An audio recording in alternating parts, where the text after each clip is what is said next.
And welcome back to the Northeast Florida Surf Fishing Forecast for this weekend. This video was shot late Thursday afternoon next to the Jacks Beach Pier. We had northeast winds 15 to 20 with higher gust. What a total turnaround from earlier in the week. And the water is still about a 6 out of 10 on the pier. They actually got some work done today. They actually removed several of the old pylons. So for the new sections, the decking will be going in soon. And as you can see, the water, not bad. You'll definitely need a Sputnik to hold as the surf is easily 2 to 4. Plenty of sand fleas, guys. If you need sand fleas, you shouldn't have to buy any. All you need is a rake or your hand. Just wait for that wave to recede, and you'll see the schools of them. In this area I was in, there were several large schools, and they were pretty deep. Using the rake, it was a little bit harder to get them, but with your hand, there they are right there. And I'm pointing them out. Easy as 1, 2, 3, guys. Sometimes when they're deep like that, in fact, in Jacks Beach, the sand is a lot of times really hard, so it's not that easy to get as deep. Sometimes I'll bring a half of a mud minnow trap and actually dig into the sand with that and catch them up. So like I was saying, right now, sand flea is not an issue to find. Pretty much like I've shown before, ankle deep water, look north or south, let the wave go out, and you'll see the schools. No need to even really freeze any right now, guys. Just get what you need to fish. The whiting, redfish, and drum are hitting them right now. If you use the bigger sand fleas, you'll get all the stingrays you want. Those big stingrays love the sand fleas, so like we've talked about before, the medium size are much better.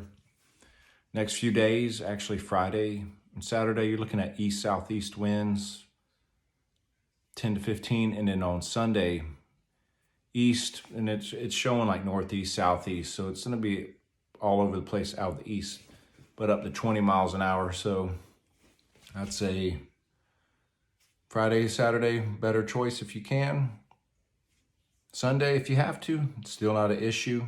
Fish on the lower tides. We still have negative low tide, so remember, tide's going to go out extremely fast and extremely far. So it will give you a little bit more time to fish the outgoing because it's going to go out faster and you'll be able to hit the trough, especially in Jacks Beach. Same in Ponte Vedra. Although right now in Ponte Vedra, the slough that I've been fishing, I can fish it high or at low. It's right up on the where you're standing pretty much. Doesn't really change much as far as the tide where I fish. Tons of sand fleas down there as well in Ponte Vedra. Fishing up north like Little Talbot, don't forget, last couple hours of outgoing, first couple hours incoming, and then after that, that tide really starts screaming through there. Water temperatures are still running in the 80, 81 degree area from Fernandina all the way down to Flagler. It's that time of year, and only thing that probably kept it staying around that area is all the rain we've gotten this week and all the overcast clouds. But once the sun returns, that water's probably going to hit, 82, 83 and upwards. The pier workers have been telling me all week, for those interested, although it's going to be a little bit bumpy this weekend, plenty of kings, jacks, and tarpon have been busting pogies off the end of the pier as they're working. So if they're off the end, they're all up and down the beach. And if you're able to get a kayak out there after it calms down, you should be able to hook up with something. Other than that, some nice whiting are coming up. Speckled trout coming up. I saw a guy caught a nice speckled trout using cut spot somewhere in Jacks Beach. And float rigs working with live shrimp as well. The drum are hitting dead shrimp, live shrimp, and sand fleas. Redfish that I've seen caught were on sand fleas. And flounder are hitting live mullet and live shrimp. Look for structure along the Volano rocks. On the Huguenot side, those rocks there. Up in the middle, anywhere where there's structure, there's going to be fish this time of year. You can also try some sand fleas because there are still a few sheephead hanging around. You go into the river, you're still catching a lot of nice mangroves, speckled trout, redfish, and the flounder bite, from what I've been told, is going off right now. As well as they're starting to get some really nice shrimp. So if you like the shrimp, what I've done in the past is you got your eaters and then you got your bait shrimp. Don't throw those bait shrimp back, guys. Freeze them, freeze them right. You can freeze them in salt water or dehead them and freeze them, because come fall time, those pompano and whiting absolutely love the river shrimp that we get right out of Mayport if you're in this area. If you're not in this area and you can't shrimp where you're at, I would suggest making a trip up to Jacksonville every once in a while and buying several pounds of the Mayport shrimp and freezing them, because the whiting and pompano and drum tear them up, guys. They're really good shrimp. We use a lot of West Coast shrimp in this area when the season is closed here for our shrimp. And the West Coast work, but once we're able to get the local shrimp in, you can tell the difference. Those fish absolutely go bonkers for them.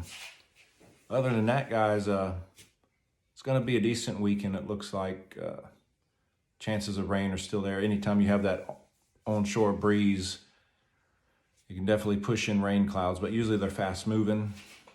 Now, extended forecast looks like maybe next weekend we might have something in the tropics brewing. So let's hope that's not true. We don't need any storms this year. We need them to finish that pier up here in Jacksonville. Then we can be fishing even when it's rough. If you haven't got your sinkers yet, check out the Sinker Guy. Best Sputniks in town. They'll hold in this type of weather. And on another subject, if you like to read, you need to check out Paul Vancelet's book. Been hearing a lot of great reviews. Check it out. It's a good, for when it's raining and you don't get out on the beach and fish, pick it up. It's his life stories and how he was raised through fishing, basically. And a lot of people, I think, can relate to that. You know, fishing has always been a thing a lot of us turn to when times are tough. I know for me personally, just being out on the ocean and fishing, even when you're not catching, man, what a great, it's a great stress reliever, that ocean. And yeah, that's my little rant about that. Other than that, guys, send me your reports, pictures. We need some pictures to put up. We haven't had many pictures lately. And an update on that barge, it looks like they're getting ready to move it. Today is Thursday evening. Wednesday, they're actually towing it back and forth to make sure it would be able to be transported. And they did say like about 70-75% of the ash on the boat had actually leaked out. But from what I'm told, and I'm hoping it's true, that's not a big, because it's like 7,600 tons or gallons or whatever. I'm not good with all of that. But let's hope it doesn't do any lasting damage to the area around the jetties and all the shrimp and crabs and all of that. If you have any questions, comments, leave them and we'll get them answered. And don't forget, go pick up your voodoo shrimp. The trout and flounder have been hitting them up. Until next time, guys, enjoy your weekend and tight lines.